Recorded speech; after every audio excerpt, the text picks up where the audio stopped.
Chicago put me in a good mood. I was in a bad mood when I came. The other day back home, I got pulled over. And I wasn't moving, though, so I didn't think it was that fair. I was parked. I was parked in a parking lot. And then this cop just pulled in behind me and lit me up. But honestly, I was like, damn, he's good. Because I was just about to start speeding.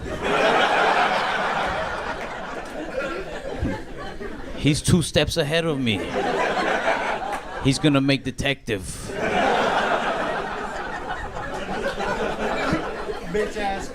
I felt like he was messing with me a little bit because I'm just sitting there in the parking lot, right? And, he rolls up on me, he knocks on my window. He's like, hey, you've been in this parking lot for quite a while, and it's starting to look suspicious. Why are you just parked here?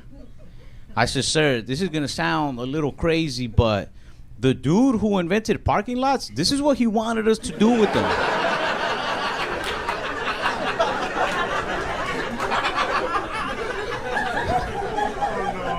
Yeah. He didn't really like that little joke.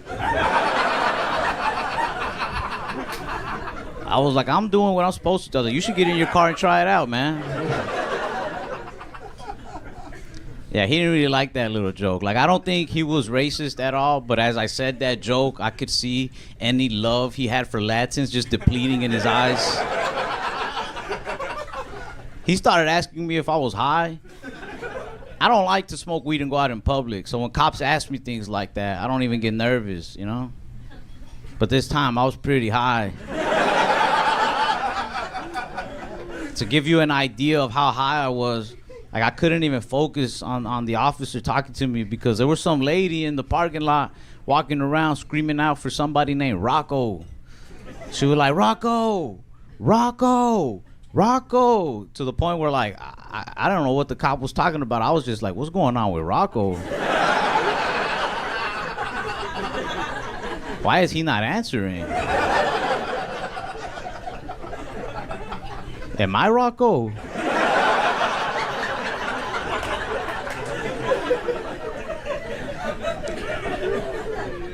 He was like, hey, pay attention. He was asking me if I was on drugs or if I had drugs. But I don't know, like, the way he asked me made me feel like maybe he's looking to party.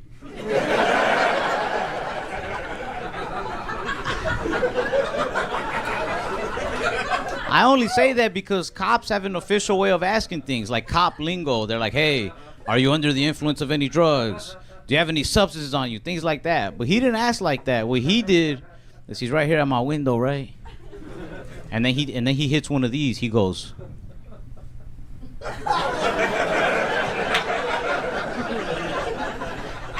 And then he licked his lips.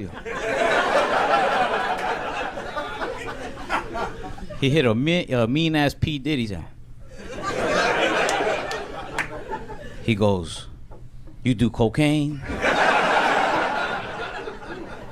I was like, I've never tried it, but if you have some, I'll try it once.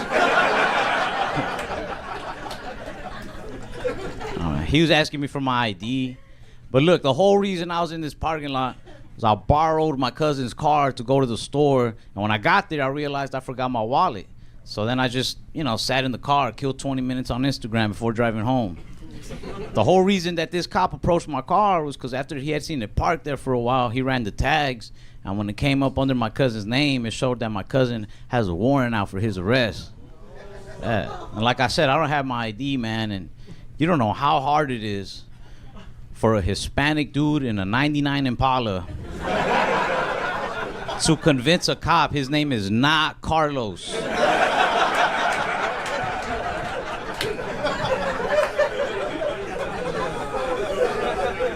I was like, sir, I'm not this thug you think I am. I was showing them my emails from Banana Republic. If I was Carlos, you think I have banana points? Come on, man.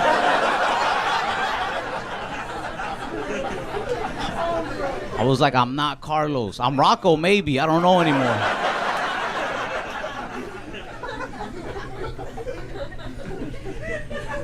But yeah, I don't even smoke weed that often, man. Not anymore, at least. Sometimes I'll upload videos of my stand-up on YouTube, and people will be like, "This guy's so baked." I'm not. This is just my face. I do think that because I smoked so much during puberty, my face got stuck like this. You know how they tell you, your face gonna get stuck like that. Keep making it. Yeah, I don't smoke that often anymore. I used to. I really do believe that smoking weed as a teenager saved my life, though. I honestly do, because I was a troublesome little angry kid. I used to fight for dumb reasons. Somebody would be like, "Hey, man, I was with your girl last night," and I'll take it. I'll be like, "What'd you say about my girl?" But weed mellowed me out instantly with the first hit. I remember smoking and just being like, "Man, you can have my girl, bro, no problem." I was like, "Let me introduce you. I like her, so I know you'll love her," you know? Like,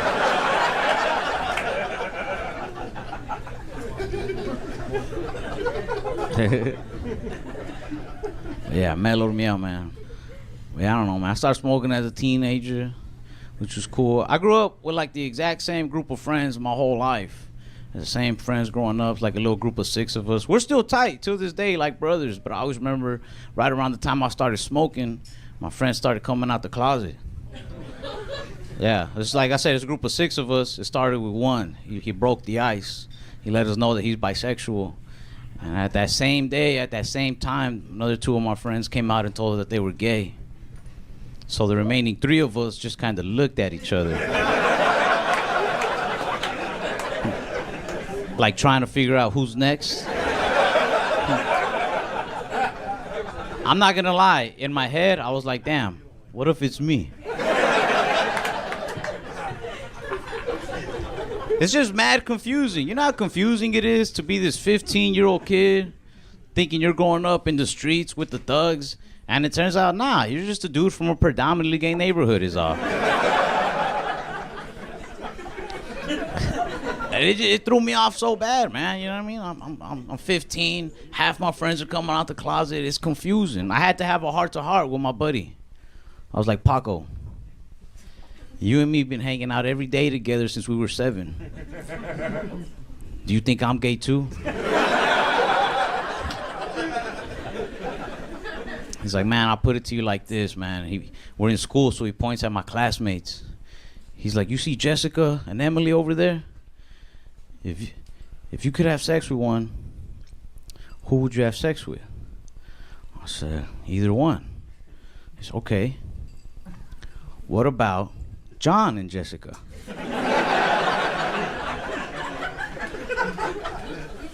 I said, "Jessica, but I know where you're going with this. I should fuck John too, really figure things out." He's like, "Do whatever you want, man." So I'm straight now. No, I'm kidding. But yeah, I don't know. Good times as teenagers, you know. I started smoking. My friends were coming out the closet. We were all just putting things in our mouth that we like.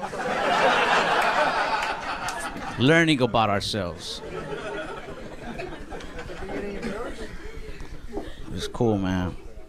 I miss where I grew up. I like that area. I grew up like right in between a really bad neighborhood and a really nice one. So like I've always understood all the hood lingo, but sometimes I'll hear it and like I still don't catch on quite. You know what I mean? It throws me off. I guess because of where I'm at in the area.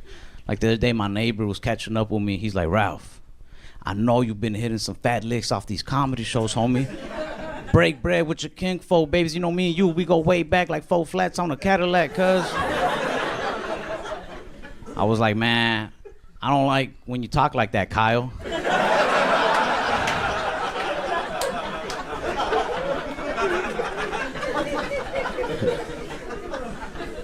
I can tell I grew up on the badder side of the area just based off of the relationship advice the older dudes used to give me. Like this older neighbor named Roger, I was just venting one day. I was like, "Yeah, I don't think it's gonna work out with this girl, man." He's like, "You gotta do what I do.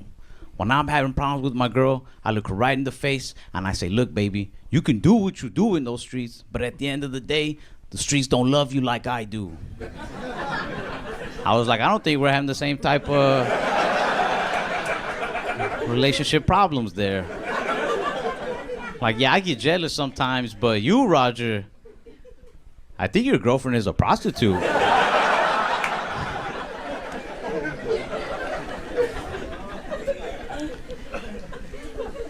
I could tell that I was on the better side just because of the gas stations, man. Like, if I'm ever in an area and I'm not sure what kind of area it is, I'll walk into a gas station. That's how I calculate the statistics, you know what I mean? If I go into a gas station and that store has more hot chips than regular chips, I know my chances of getting shot have gone up 60%.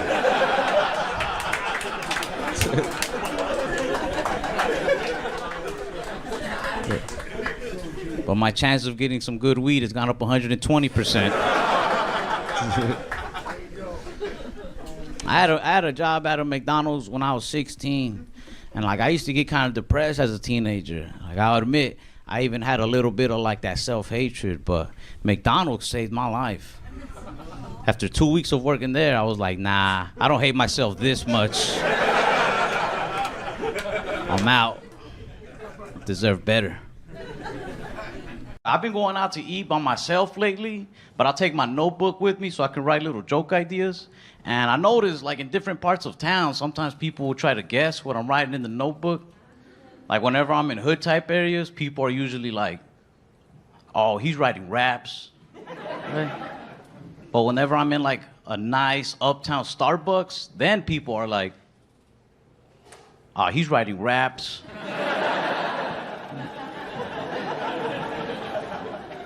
One time I was like in a very like quiet, low-key coffee shop, and this girl comes up to me. She's like, hey, excuse me, are you writing poetry? I was like, no, I'm writing raps. I tried to hide my notebook, and she tried to peek over my shoulder. She was like, how come it says jerk off right there? I was like, don't worry about that. The streets is crazy. People die jerking off there. Try to eat healthy. Like I'm a type 1 diabetic, and a lot of people don't believe me when I say that. I think it's because I'm real slim. You know, it's kind of like hearing a really ugly dude tell you he got herpes. Because people just look at you like, you got it? Like you think you got it or a doctor told you you got it? Well, a doctor did tell me. I was diagnosed like at 6. And I had that same doctor from when I was 6 up until I was 18, which is a long time to have one doctor. So when I left, I thought it'd be nice to leave him a review on his website. So who knows him better than I do, you know? I was like, this man was my doctor for the last 12 years. And I am still diabetic. 1 star. I left him 1 star because of the nurses he had working for him. They used to try to lift you up, but I didn't like it. Because they'll say things like, you know, in time, you could actually find that diabetes could be somewhat of a blessing in disguise. I think I'd rather have just a regular blessing. Well, the disguise part is really messing with my blood sugar. You're a horrible nurse. But I took her advice. Like years down the line, though, I was at a bar and some of my friends started a little fight. And this dude pushed me. So in my head, I was like, diabetes. I didn't want to fight him, so I said, hey, man, you don't want to do this. I'm diabetic. And this is one of those little things that sucks about living in America. He goes, me too, and then punched me in my face.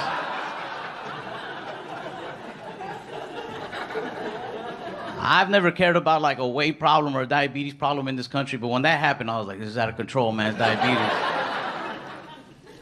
I saw it as like, come on, man, we gotta stick together, but he saw it as like, nah, 2 types walked in, 1 type's walking out. But I go out to eat a lot. I've been having this problem at restaurants where I get skipped in lines pretty much every time by white women. Not saying I'm angry, I'm just saying, it's usually you guys.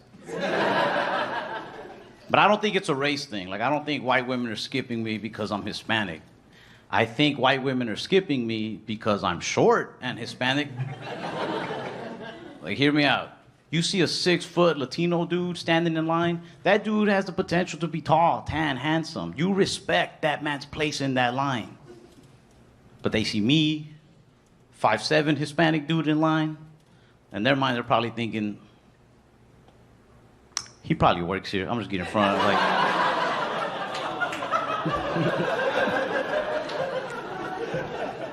I don't say anything though. I don't really think it's a big deal. If anybody's wrong in the situation, it's me. Because if it's a good-looking white girl, I'm like, man, whatever.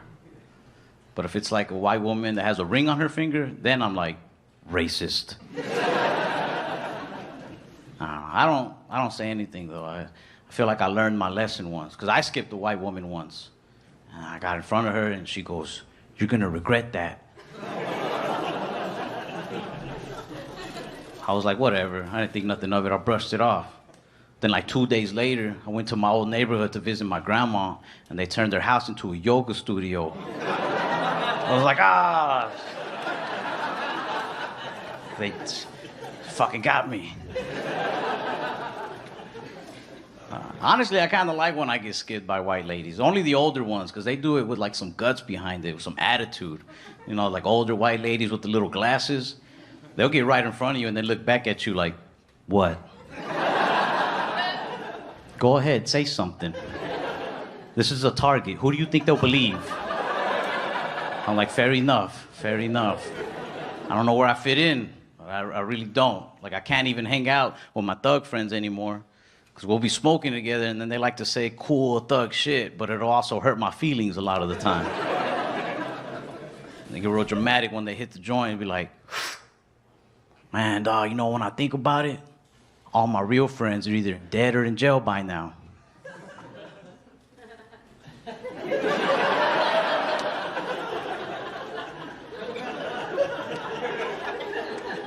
I'm like, give me back my weed, man. Changing my Hulu password, too. That's for my real friends.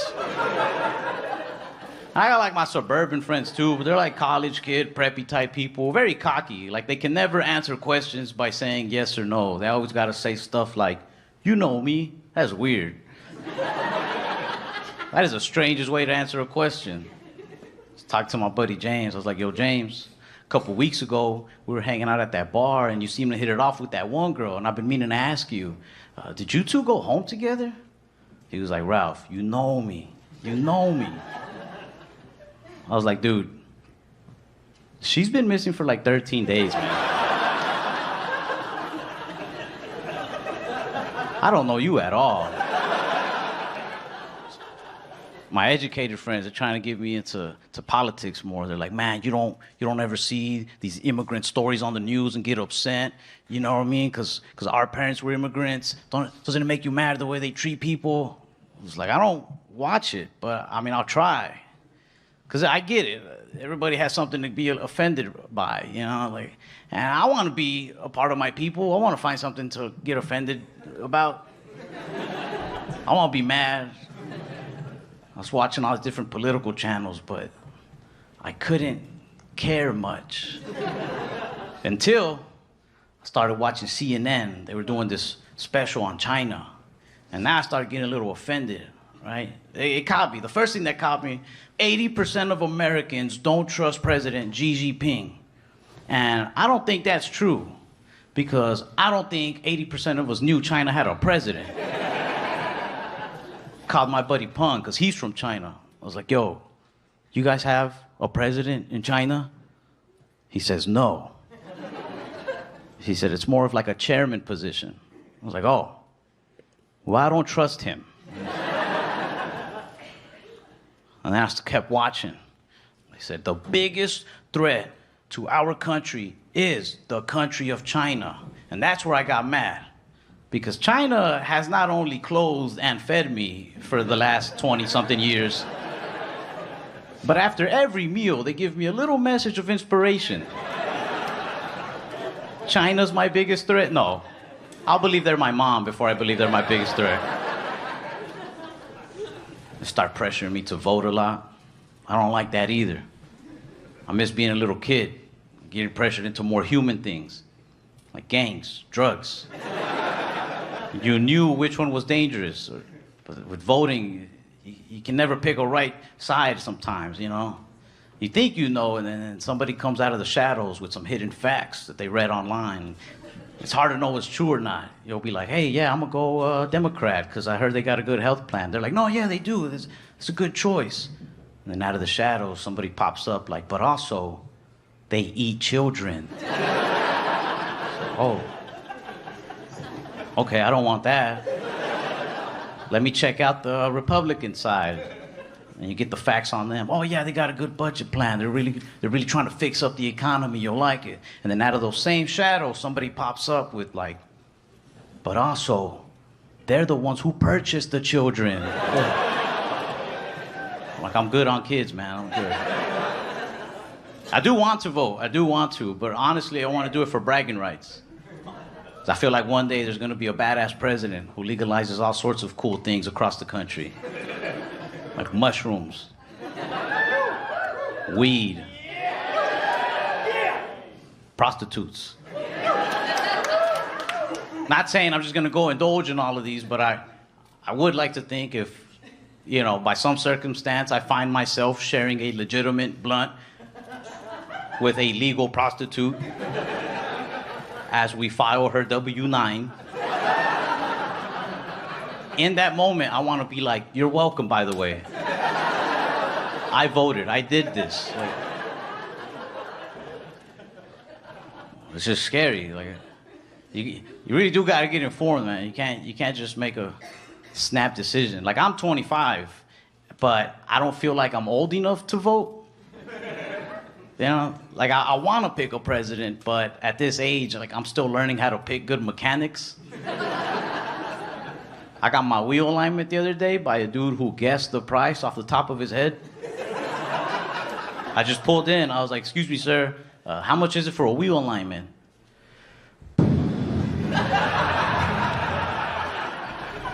He was kicking my tires. I just looked at him like, I don't know either. But I went with him because he seemed trustworthy enough. But my car drives more crooked now than when I gave it to him. I don't know much about cars or politics, but I do know this. I do know that sometimes people running for office scare me for the same reason that mechanics scare me. Have you ever noticed people who run for office talk about the country the same way mechanics talk about your car? They're like, can I fix it? Yes, but I got to take it apart from the inside. Really, it's going to take me some time, especially because, look, I don't know if you saw this, but the guy who had it before me, he really fucked this up. I went to the eye doctor. I wear glasses, but I lose them a lot. And so I was like, my vision was getting a little worse. So I was like, I need a new prescription.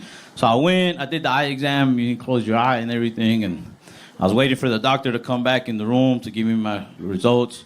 But he came back real serious. He was like, hey, I have quite a bit of news for you.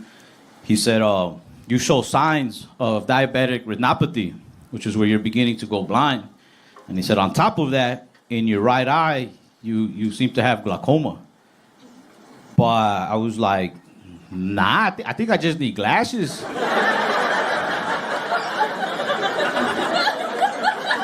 I didn't come for all that, you know.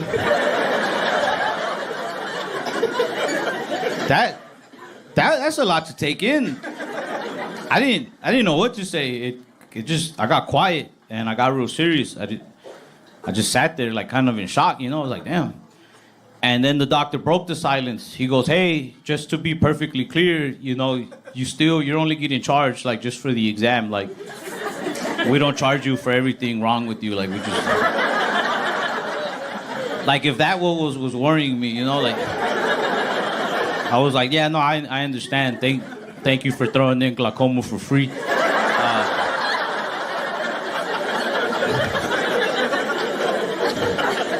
I went to that eye clinic called America's Best. Bro, they are not the best. They had a sign in the office that said for an additional, I think it was like an additional $20, they can tell you if you're diabetic. Wow. You should just tell people. Like, why would you Why would you withhold that information for a 20?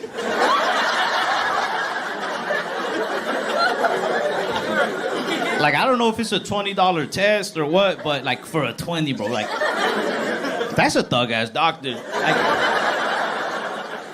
if I was a doctor, I couldn't do that. If I was a doctor, I couldn't walk up to my patient and be like, hey, do you want to hear something that's gonna change everything for you? You got some cash on you though?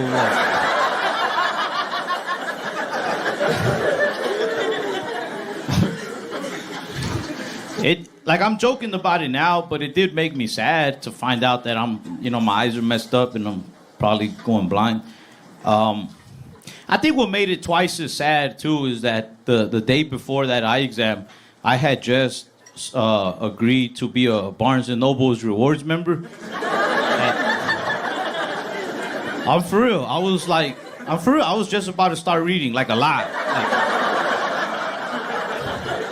I was about to get into books, like, heavy, because, you know how, like, they say, like books, they give you knowledge, and knowledge is power. I was going to have all this knowledge, all this power. But I don't know. I guess God was like, nah, he'll be too powerful. I have to stop him. I don't know if, like, I'm going to get the treatment in time before I go blind. But just in case I go blind, like, I'm preparing for it. I'll buy a piano.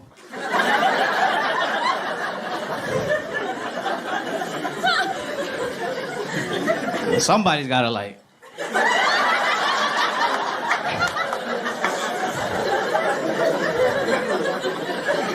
I'll probably make a lot of tips. I don't know how to play piano, but, if I just post up, I'll be like, I am blind. They'll be like, oh my God, here you go. I don't know. I gotta teach myself how to use my other senses, I'm in blind training right now. I am.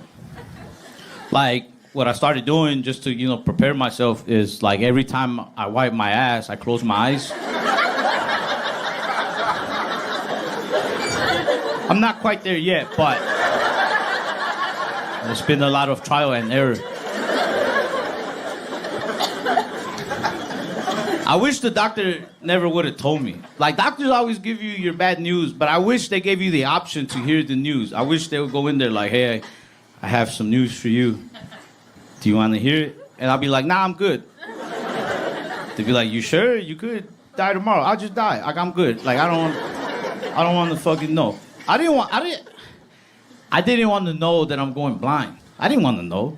I would prefer it just happens one day. I would prefer I'm on stage, middle of a joke, and I'm just like, where'd everybody go?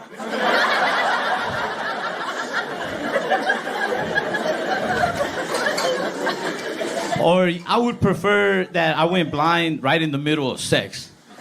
I'm just having sex with a girl. I'm like, damn, pussy's that good? I went blind.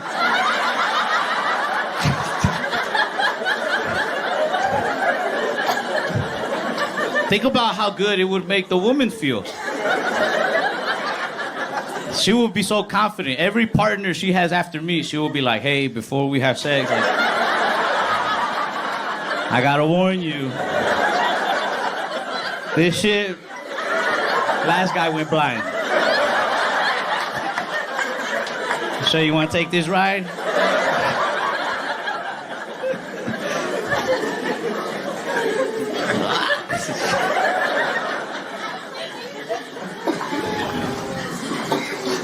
I was talking to my ex, but this blind stuff, it changed everything for me. It's making me realize I don't trust anybody.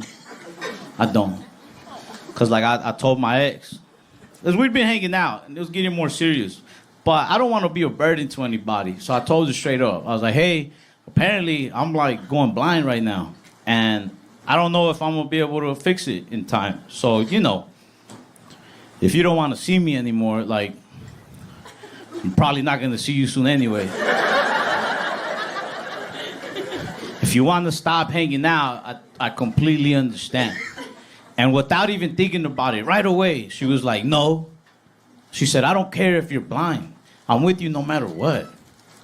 And when she said that, in my mind, I was like, this bitch is gonna rob me.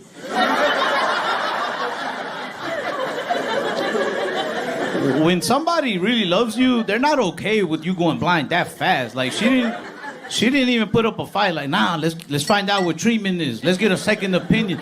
Let's go to America's Next Best. Like,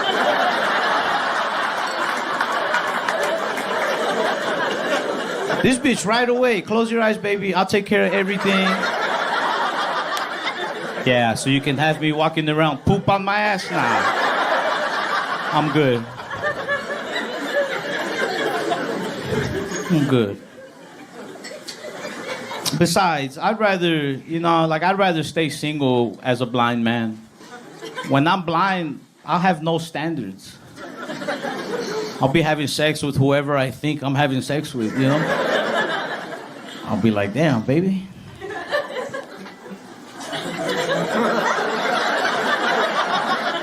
Oh, damn. I'll be like, well, it's a threesome to me.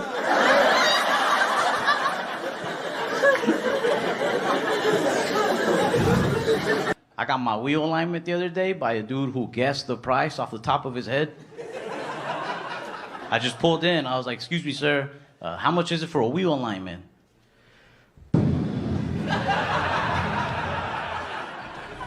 He was kicking my tires. I just looked at him like,